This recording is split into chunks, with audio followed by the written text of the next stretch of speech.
Great humility and appreciation, and with a great sense that they belong to my ancestors, especially the women in my family.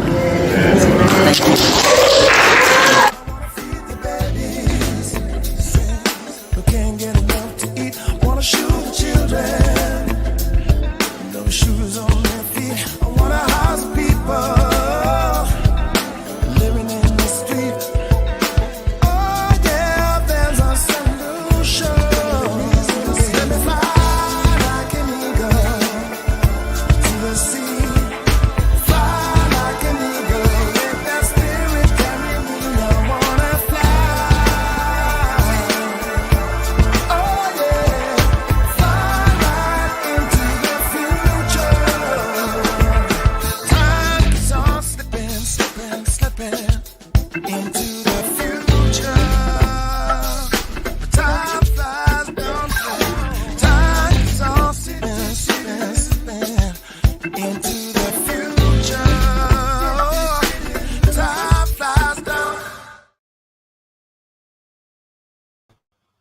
First name's Doni, last name's Glover, in it to win it for the long haul, baby. Listen, we have a very important show today, but even more importantly, we have an important election on Tuesday.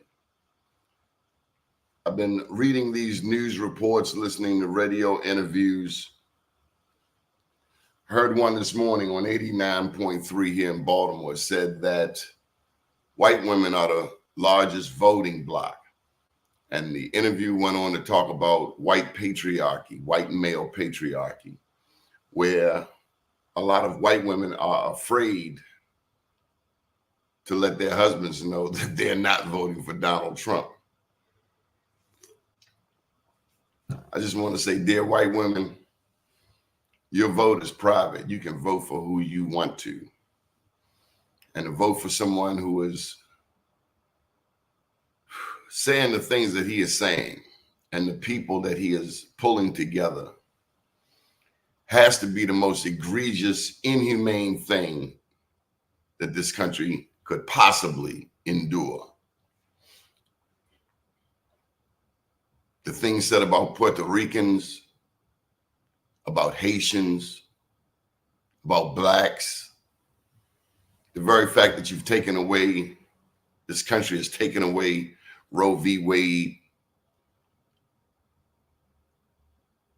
We really have to think about what type of country we want to live in. Do we want to live under a dictator or do we want freedom? Nonetheless, we're going to get to today's top story. One of the offices that we'll be voting for on Tuesday, at least in Baltimore County, is for Congressman Johnny Olszewski.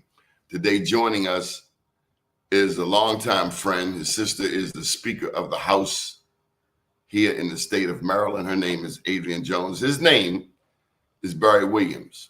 He's the president of Barry F. Williams Consulting, specializing in education, workforce development, recreation and parks, and medical cannabis as an industry.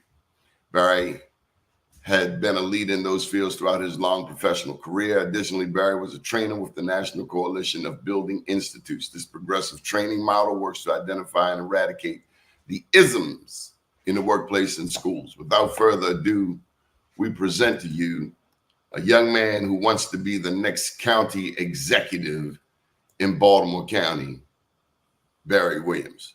Good morning, sir. How are you? Good morning, Doni. How are you? And thank you for having me. Thank you for being here. We've known each other, what, 20 years or so? Long time. A long time.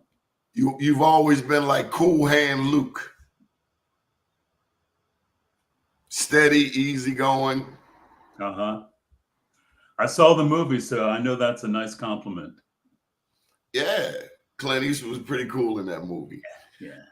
So what's happening in Baltimore County? What makes you, at this juncture in your life, want to step into the political realm in Baltimore County?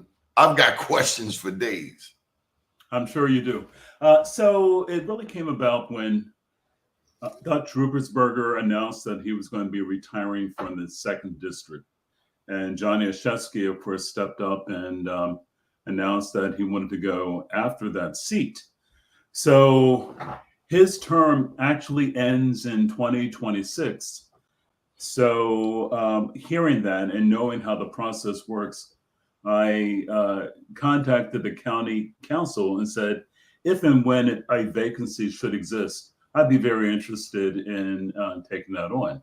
Now, this is not an elected position to finish out the term, but is a selected, because the county council, the 7 men there who sit on that council, are the ones who make that decision. So there have been a variety of people who have thrown their hat in the ring, and I'm one of them. So my why? Because I live in Baltimore County, and I'm going to continue to live in Baltimore County. And having spent 16 years in county government, the entire time as a director, first for workforce development and second for recreation and parks, I have a pretty good handle on the county's needs and the direction we need to go.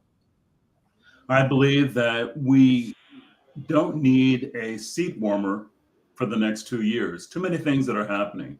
We have a progressive governor. We have progressive folks in other areas around, and Baltimore can't be left behind. So I thought I'd throw my hat in the ring. The good thing about this for me is coming in this way, I don't have to campaign. I won't have to be beholden to anyone. I can get in there and run the government and in the direction that I think it should. And by that, I'm thinking about wanting to put the right people in the right seats on the right bus. And I'm talking about department heads. I'm talking about an efficient government. That's what I'm about. So my goal, if selected, would be to essentially put the government in good hands and good direction, tee it up for the next person, because that is not my interest. 2 years, I think we can do a lot of good things, but 2 years and I'm out. Baltimore County has never had a Black county executive. That's correct. They've never had a Black county executive. They've never had a woman. They've been pretty, let's say, conservative. Baltimore County, in terms of the composition of the council, they only have one African American, Julian Jones. They only have had one other person as an African American, and no women, no African American. Ken Oliver. Ken big Oliver. ups to Ken Oliver. Yep. Ken Oliver was able to bring a Walmart to Liberty Road, a sit-down restaurant to Liberty Road, a Home Depot to Liberty Road. Right. And I remember when he first, in his early days, in his early tenure, there was always this political struggle between Ella White Campbell and Senator Dolores Kelly. That tug of war, that pulling back and forth. Even Julian had to go through that hazing, if you will. I won't get too deep into the muck and the mire, but there were two very powerful women, yes, who exerted a lot of influence. Yes. What I will say is that both women, even though they had their own varying views, were leaders in the Liberty Road corridor, and how important it is to have leaders. Neither one of them backed down from anyone. No. They were And fierce warriors, is how I like to think of them. Passionate about the community, passionate about the interests of the community, wanting to do the right things, and would certainly get in folks' face, as they should have, because people weren't doing the right things for the area of Randallstown, which is predominantly African American. So they were very clear in their mission. I was going to get to that. When integration occurred and we as a community started the exodus from West Baltimore out the Liberty Road corridor, what, 60 years now. And it was and is important to carry that political fight wherever we should go. Now, African Americans make up what percentage of the county? Oh, I think about 30%. 30%. But if you combine African Americans, the Latino factor, and Asians, we're actually pretty close to being the majority minority. We certainly are a majority minority in the school system in Baltimore County. And then you think about the wealth, the real estate. Blacks in Marriottsville, for instance, or that part of Owings Mills, Randallstown. My brother lives on Marriottsville Road. Those houses are 200, 250, 300, 350.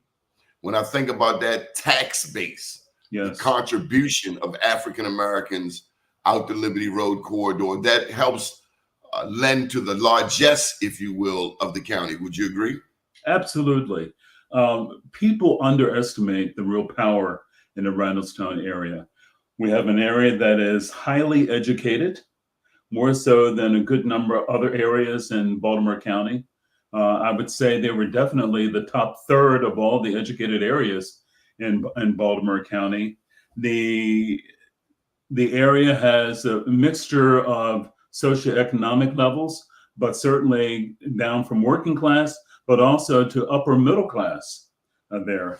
And people don't realize, the power that the folks, particularly those at the upper echelons, would have in moving in the direction of things. So it's always been my concern that there is not real equity in Baltimore County. So that's another piece.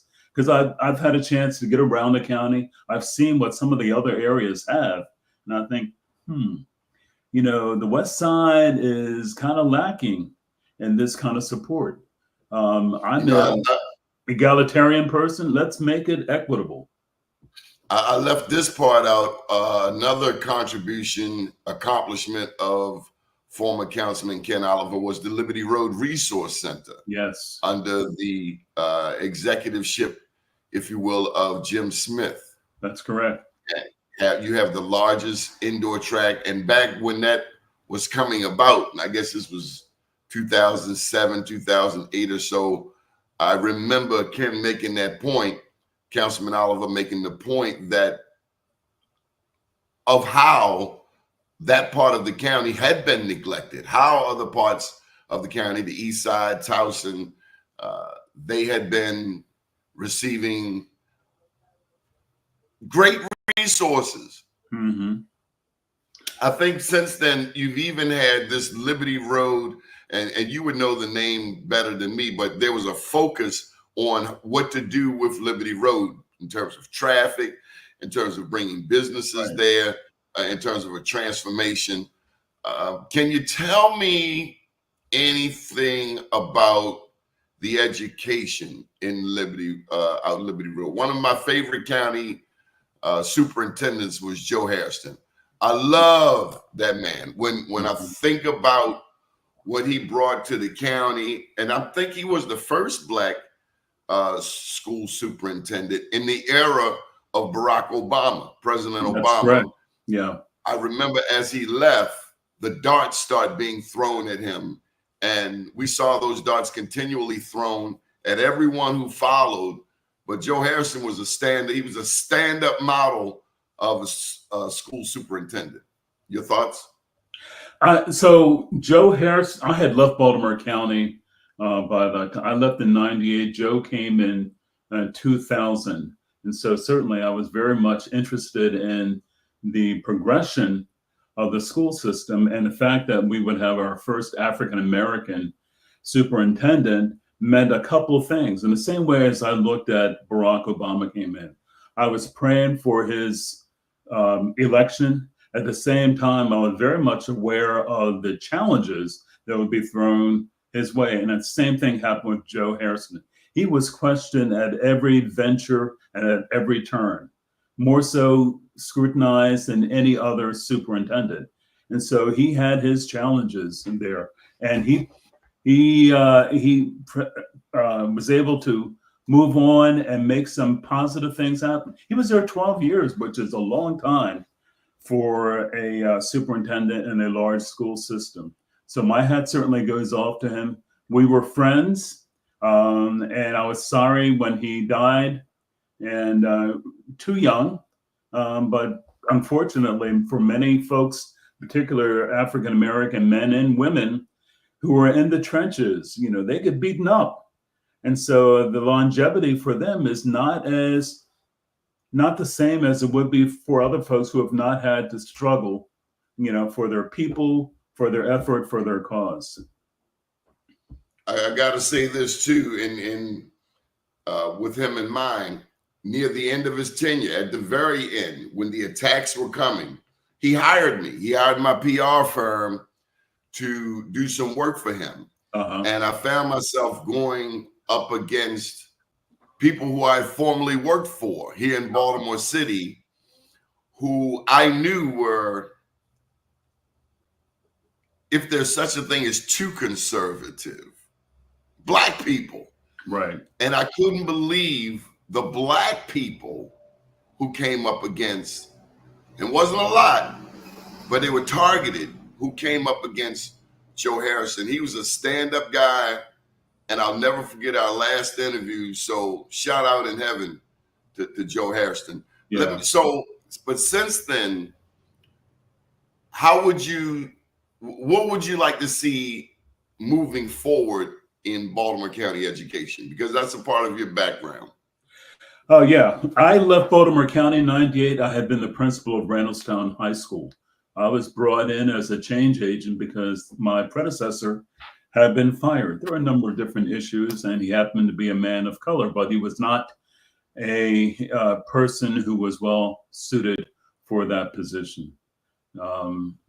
I was there 3.5 years and enjoyed my stay there, but the superintendent at the time, Stuart Berger, gave me the opportunity to zero-base staff, because what I found there, they had a mixture of folks.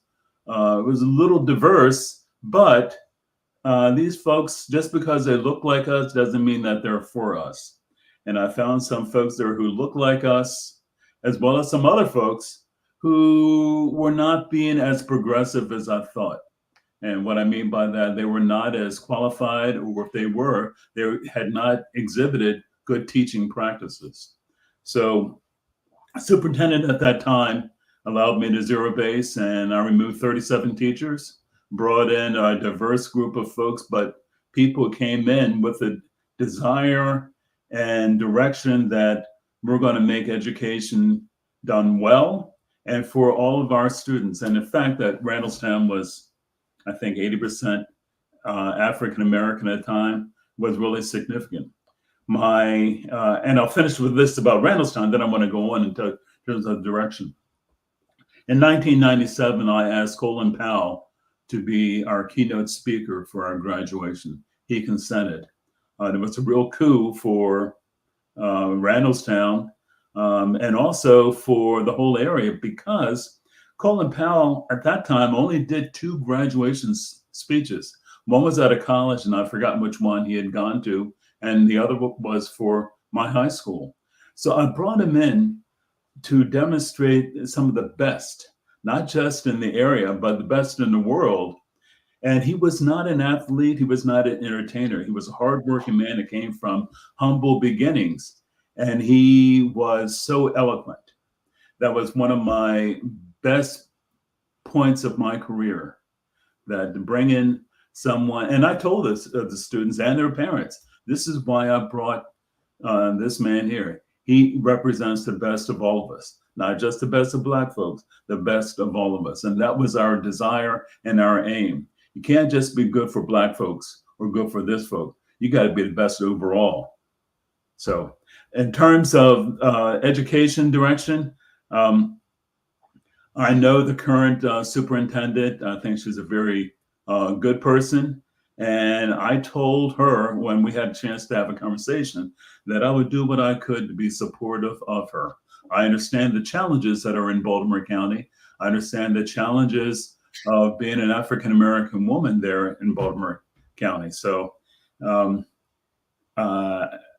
remains to be seen what kind of assistance that she will need, but I promised her she has my support. And I do mean that. Education is so fundamental, so important, for all of our folks. We need to make sure that they're getting quality education at all the schools, especially in the ones who have not been serviced as well as they should. If you're just joining us, we're talking with a very special person. He's put his name in the ring for county executive if in fact Johnny Olszewski should win the congressional seat, currently manned, if you will, by Dutch Ruppersberger. I think Don Moeller was the last interim county executive. That's correct. Don came in right after Kevin Kamenetz had died. It was a tragic time. He died. Kevin died of a massive heart attack. At the time, the county wasn't quite sure what to do. And so they were essentially flying a plane while building it at the same time. There was Vicki Allman, who was running for a county executive along with Jim Brochin and Johnny Olszewski.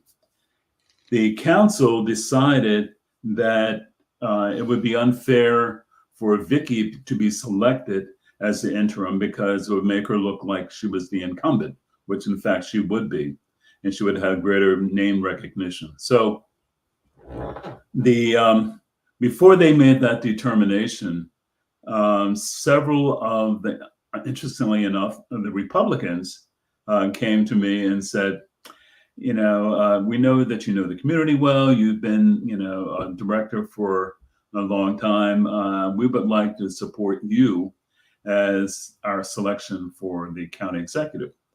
And so the Sun paper put an article in there. They were talking about the pluses and minuses of folks. And essentially they said of the people that are around, there are two people whose name really pop up as being most qualified. And those two were Don Moeller and myself. Don became the county executive for the 7.5 months, I think, that were remaining in Kevin's term. And I was happy for him. He did a good job in that period of time. So this time around, when I learned of that, that's why I said, oh, you know what, I could do that. And I think I could do it well. I don't want to enter anything that is kind of like half-stepping. If I come in, and I do believe that I'd be able to come in hitting the ground running, I want to make sure that I'd be able to do the things that are necessary to keep the county moving. I remember having a conversation with our governor, and I said, Governor Moore, this is my interest. And if selected, I look forward to a really good partnership with you and the rest of the state. So what type of influence? What type of influence would your sister, Speaker of the House, have on your 2-year term? Well, I've been asked that a couple different times, and there's no denying I'm very proud of my sister. She has broken 2 glass ceilings. First woman, first African American. So there's no denying that having a good relationship with the Speaker of the House is going to be helpful. That, yet at the same time, my sister is one that is, if you're going to come, you have to come correct. She's not going to support anything that I would do unless it is something that is in the best interest for not only Baltimore County, but for the state. And so, we're very careful about that.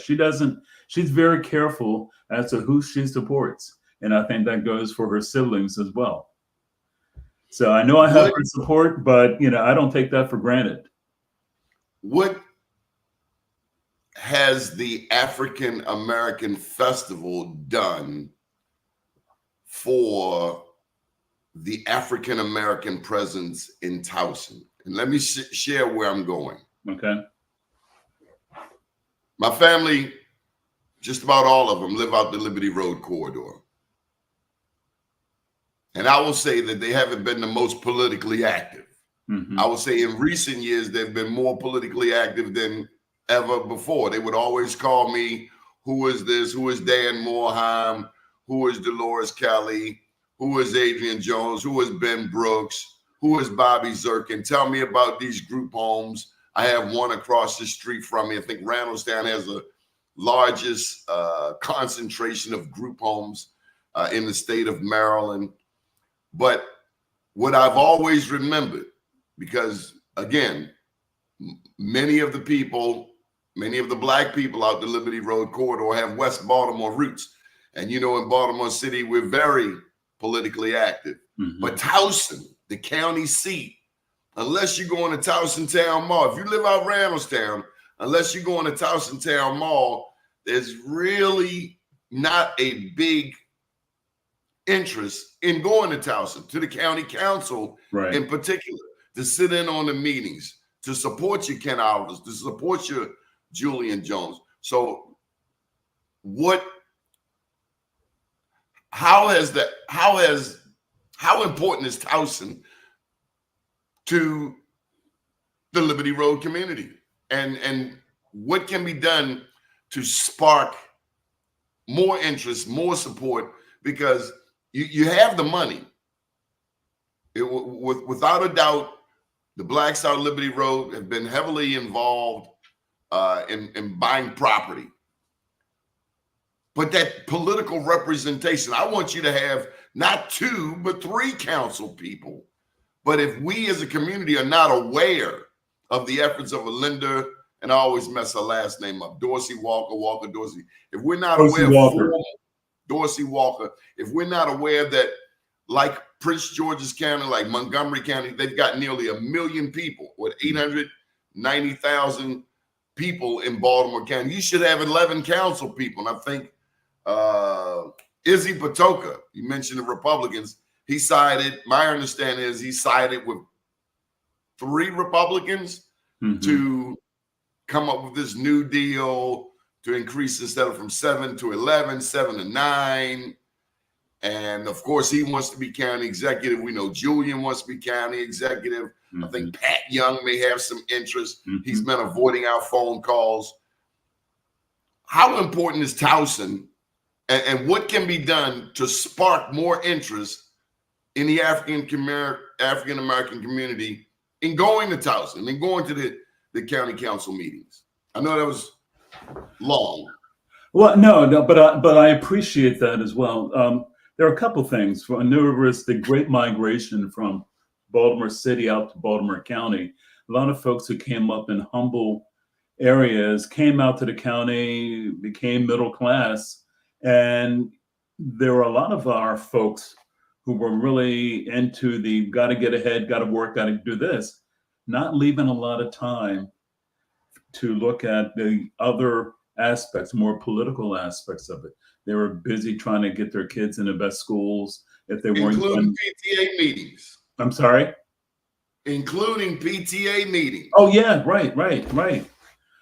So I think for some of our folks, not all, but some of our folks, they got lulled into thinking that things are, are better here because they are operationally going better. And so, they've not been as active.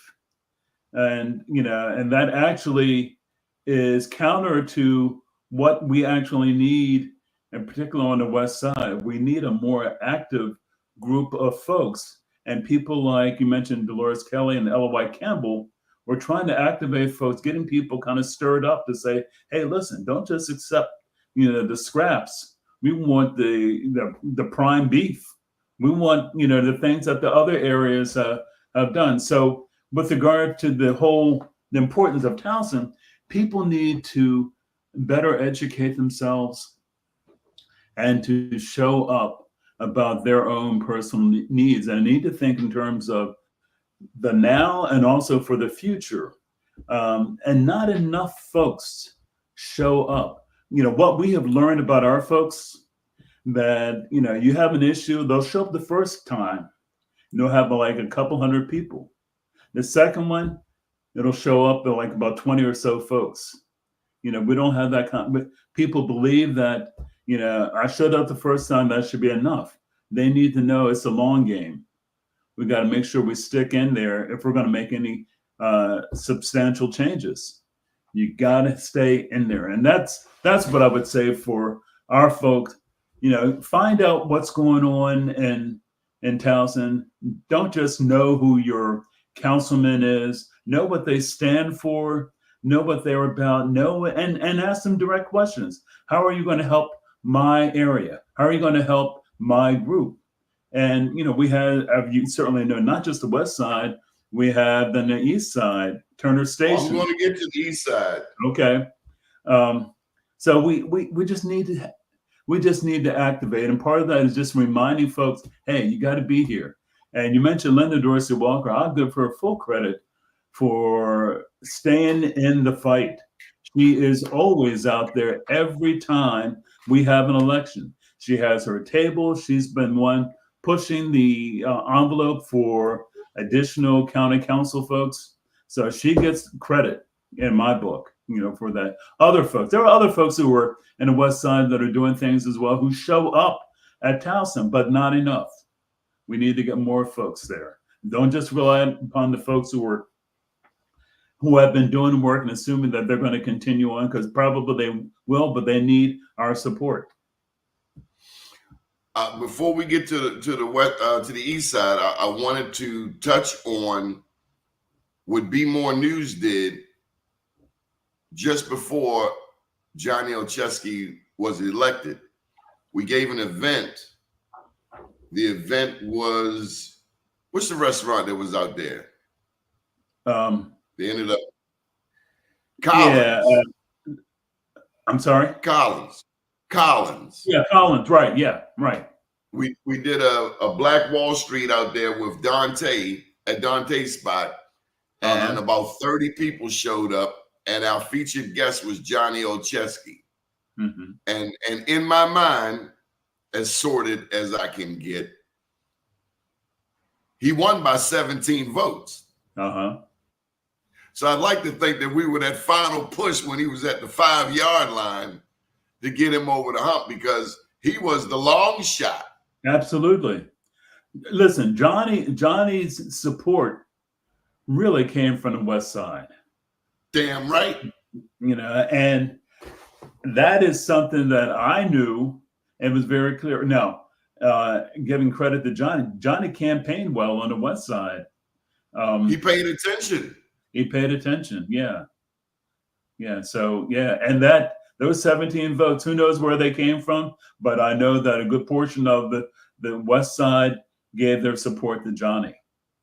So, including Senator Dolores Kelly. I remember that. Oh, yes. She endorsed him and she campaigned for him. Now, I remember Vicky Allman. I was at a debate, Kenny Brown and the Northwest Voice. And I don't know if I should actually say this, but she says something, and I really have to get your thoughts on this. She says something I didn't like. I was one of the panelists. It was myself and two other people posing questions: Vicky Allman, Jim Brochin, Johnny O. Mm-hmm. And she says something to the effect that I'm going to tell you what she said. Okay. We don't want Baltimore County to be like Baltimore City. And I wondered, had anyone schooled her that I live in Baltimore City. And she was talking about crime. She was talking about drugs. And you know, like I know, the interrelationship of blacks in Baltimore County, blacks in Baltimore City. Mm-hmm. We can't afford to point fingers, No. to say the least. And there has to be some type of intermunicipal cooperation, because your issues are our issues are your issues. Right. Absolutely. Absolutely. By the way, I generally think about Baltimore as the region. You get outside of Maryland, you mention Baltimore, people don't think, oh, do you live in Baltimore City or Baltimore County? No, they just think Baltimore. And there is no line when we cross the border from the city to the county that says, okay, now everything changes when you drive over. And so, you know, like, you better drive no more than 40 miles per hour on Liberty Road. Right. Yeah. You know, so I've always, back when I was in workforce development, the person, and I was the department head for that. The department head in Baltimore City is Karen Sitnick. We were a good team. We understood that in terms of workforce development, it behooved us to work together. And so we were pulling from folks in Baltimore City and in Baltimore County, and we did a lot of collaboration to get jobs for folks, because that was what it was all about, getting jobs for folks. That's something I understood. That's something that I believe in right now. You know, let's not talk about the, you know, well, we can't do this because that's now in the city. No, think about Baltimore as the region, you know, and I think that would behoove all of us, because what's good for Baltimore City is also good for Baltimore County. And Yes. We need to be very much aware of that. So if we're going to be going after national grants and things like that, we have to think in terms of region, not just single issues. Speaking of the east side, the Key Bridge is the collapse, the crash of the Key Bridge touched actually 3 jurisdictions: Baltimore City, Baltimore County, and Anne Arundel County. Your thoughts? Oh, absolutely. I actually happened to be over there last week. I was at Trade Point Atlantic.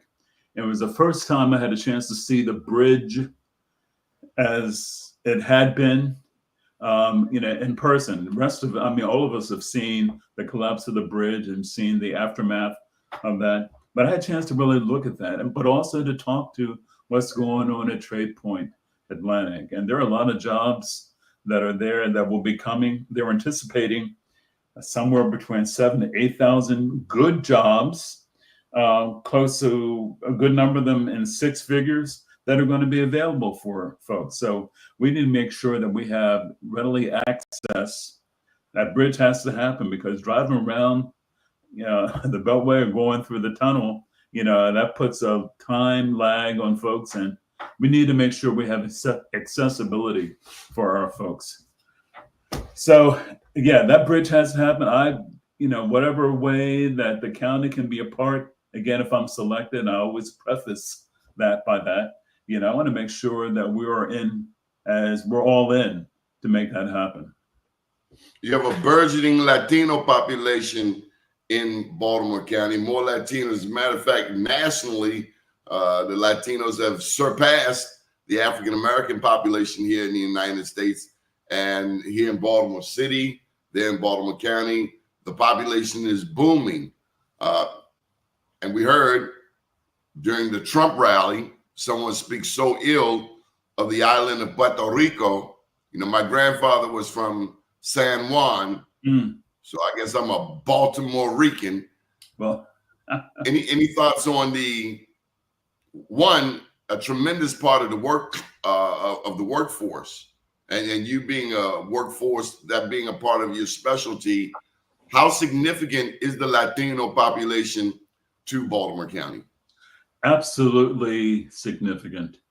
Way back when I was in workforce development, and even though that I had taken Spanish in high school and passed out of it for my time for college, I knew that I wanted to embrace more of the language and also the culture. So in 2008, I went to Costa Rica and did a language immersion so that I would be able to be more conversant. Sad to say, I'm not as conversant as I would like to be, but I can hold my own in that. I did that because I could see the trend that was happening, but I also did that because, you know, I had an interest in the language.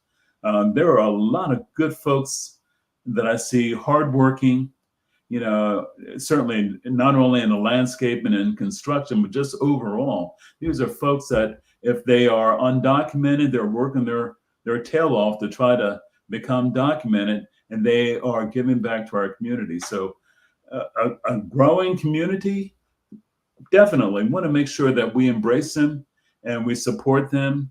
You know, and by far, in spite of what you might hear from some of the rhetoric from our Republican colleagues, you know, by far the majority of the Latino folks and the other immigrants who are coming in are hardworking and want to do well best for their family. So we don't have any Latino folks on the council either. That's another piece. I would love to see that happen, because there are a lot of folks now who are now citizens, and they're going to be populating even more throughout Baltimore County. What can you say to the white community, particularly on the east side, that would set them at ease with your administration?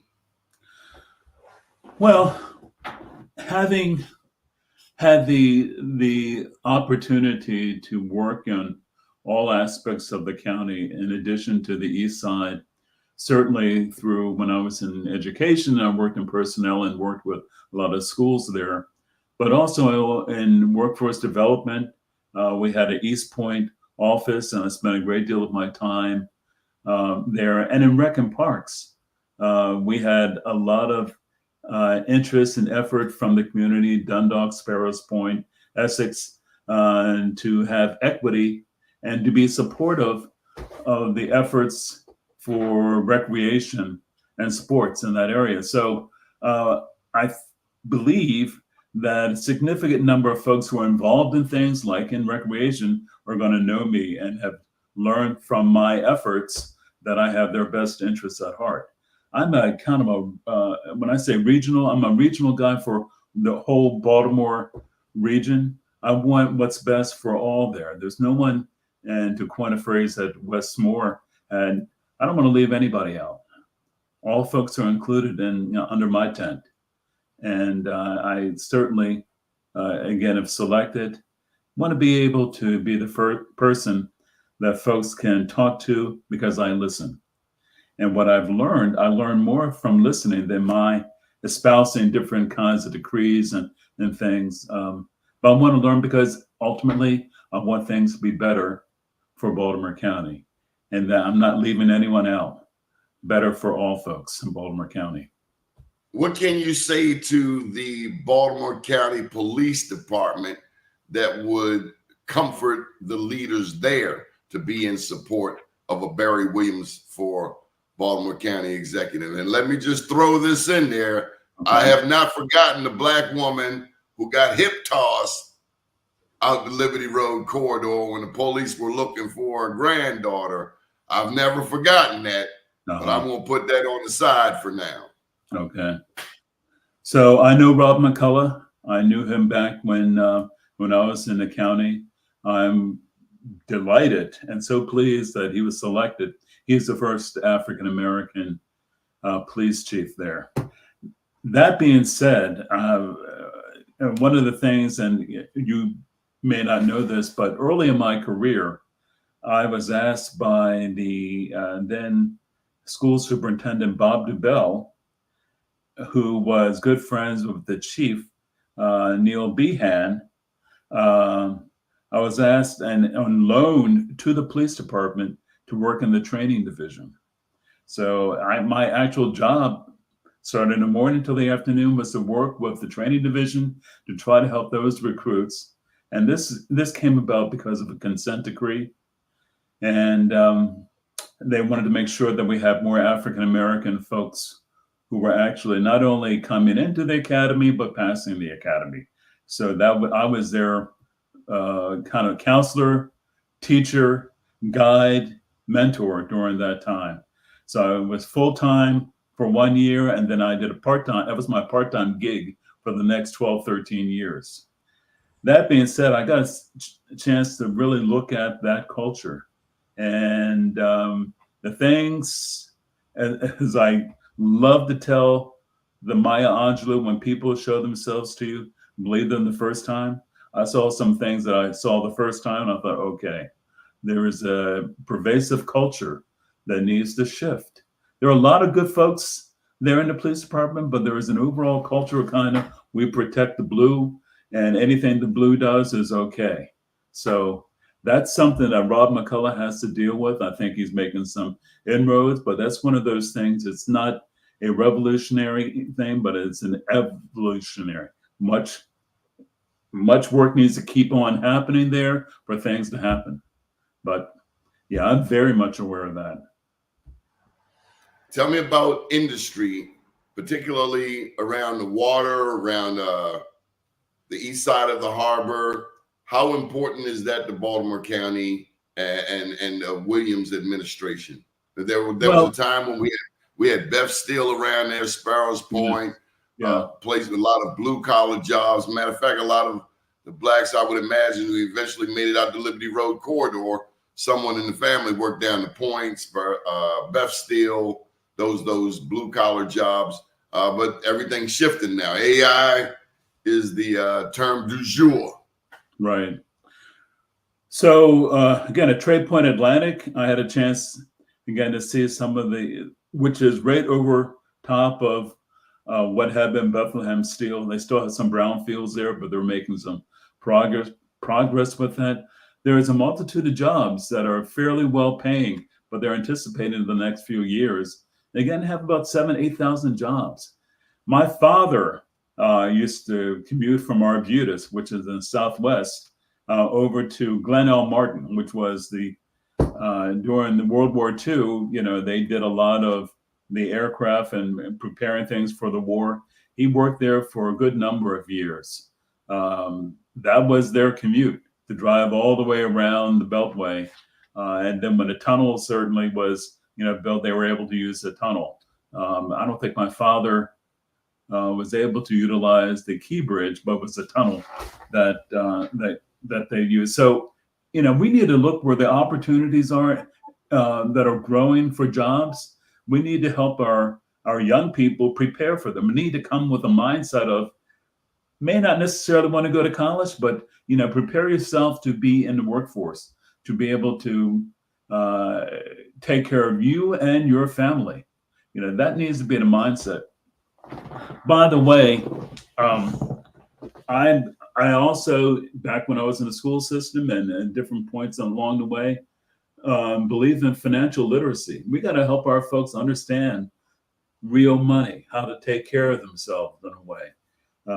When you ask me, about in terms of supporting the public school system, I am a big advocate on financial literacy. That has to happen because too many people are being hung up and allowed to dry without any kind of visible means of support because they don't have that financial literacy. You don't want what's happening here in Baltimore City to happen out there. You have people who busted their butts, our grandmas, and then when they died, their properties end up being a vacant, such as we have here on Carrollton Avenue. But I'd be remiss if I didn't bring up these two names in terms of education. One's still with us, one has their wings. But when Kenny Brown first hired me to be the editor of the Northwest Voice for the first 6 months, two people who I regularly interviewed, Dunbar Brooks, God rest his soul in heaven, and Cheryl Pastor, now delegate. Tell me about those two people and their impact on Baltimore County public education. Well, you hit upon two people, one Dunbar, who has his wings now, but he and I were very, really good friends, supporters of one another. He was the first African-American chairman of the school board. Dunbar and I traveled around together back when I was in the school system. So I was a big supporter of him. He was a good, smart, humble man who, I enjoyed all the time that I spent with him. And, I went to his service. I don't know if you were there for the memorial service they had, but I sang at his service that his widow asked me to do. So I have only wonderful memories about Dunbar. Cheryl Pasteur and I have been buddies for a long time. We have some affection. Forgive my urban Ebonics. She ain't no joke. She can get Absolutely. real proper with you, but she'll go straight urban on you. If oh, absolutely. She can downshift with the best of them. Yeah, I am a big fan of some Cheryl Pasteur, and we have made began and have remained a friendship for close to 35, 40 years. I applaud her efforts right now as a delegate. She's making waves in a way that only Cheryl can have. Cheryl can command a room like no other folk. And, Cheryl can come in and make her point and can make people who need to be shamed. I've watched her do that. She can do all of that and still be humble, still be able to listen and everything. But, she does not suffer fools gladly. And if she's for you, you're going to know that. And if she thinks that you're a fool and in the way, she'll let you know that as well. So, yeah, they are two outstanding, not just educators, but folks of the community who have Dunbar, who had the best interests of the community at heart, and Cheryl, who certainly does. And when I say interests of the community, not just our folk, but the whole community. But, both of them had an awareness of the equity issues, so they wanted to make things more equitable, and those who were getting less, they focused on that as well. How important was academic excellence in your household growing up? My parents had they both had a high school diploma. My mother had one semester of college. Times were tough back then in the 40s, for them to be able to continue on. So the fact that for all of my uncles and my aunts, everyone received a high school diploma was saying something back in the 30s and in the 40s. My parents always impressed upon us that we're going to be going to college. Now, there was no talk about, well, we have this sum of money set aside for you to go to college. No. It was just, you're going to go to college. How we were going to get there, remain there, that was up to us. But we were all going to, so all of my siblings, and not only my siblings, my cousins on both sides of the family, all of us had the same message. You're going to go to college. And so there is a heavy group in my family on both sides of educators. The next generation came down. We have lawyers and doctors and other folks. So it has evolved.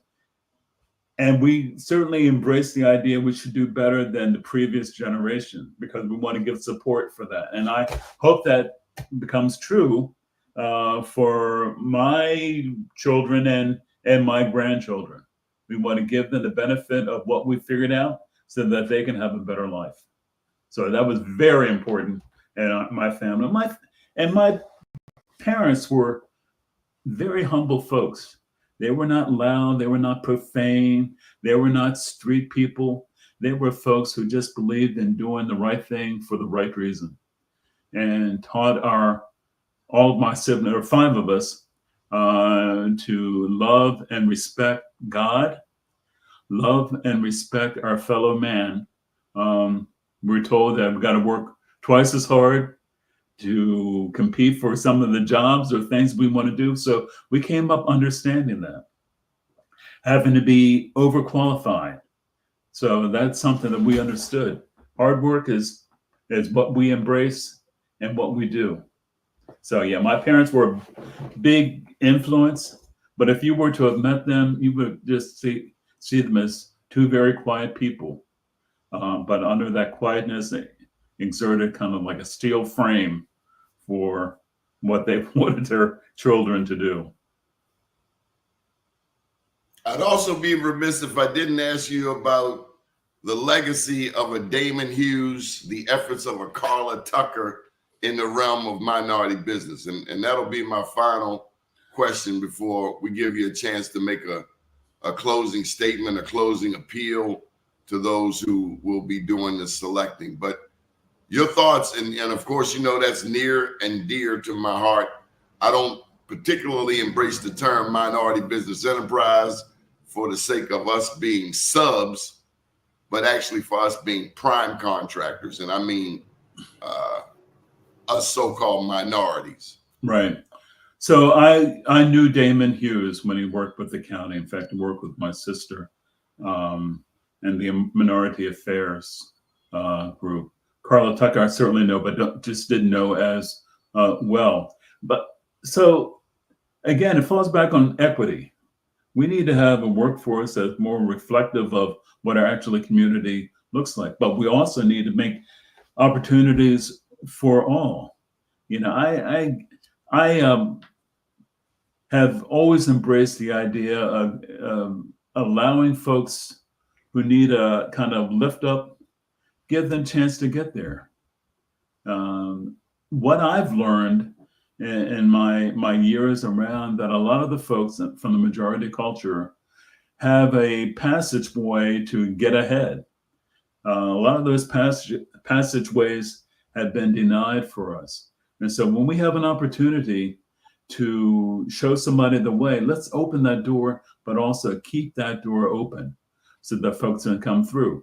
I'm not saying just to put somebody there who's unqualified. I'm always, I have some umbrage when I think people talk about putting unqualified folks there. There are a lot of qualified folks of color who are around. Let's put those folks in a position. Let's give those folks the opportunity. Let's give those entrepreneurs the chance to make it and do well. But, you know, we've got to get there. And when we get there, we need to make sure we turn around, keep the door open, and educate our folks to, hey, here's what you need to do. I'll support you, but you got to work too. Good deal. I'd like you to make your final pitch. I'm going to get off screen and want you to talk to the people who are doing the selecting of why they should select you to be providing Johnny Olszewski wins the congressional seat currently held by Dutch Rupersberger, why they should select you. Okay? Thank you, Doni, and thank you for the opportunity. I have always been a resident of Baltimore County, and as such, I came through during a time when our system was first legally desegregated. I used to say I went to integrated schools, but it was legally desegregated. I received a good education in Baltimore County, but it didn't come without a share of challenges there. I believe that our county has the ability for greatness. I don't think we've ever been there. We have had times when things have gone well, but you can't be great unless all folks of our community are part of that. I want to make sure that if I'm selected, during my time there, that we have a chance to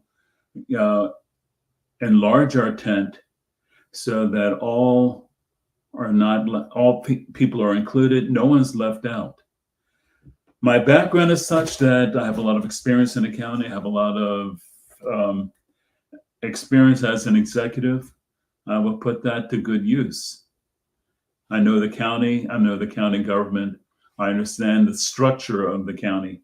I would like to come in and be able to guide folks, be a leader, but to help people understand and allow them to do well in their particular departments.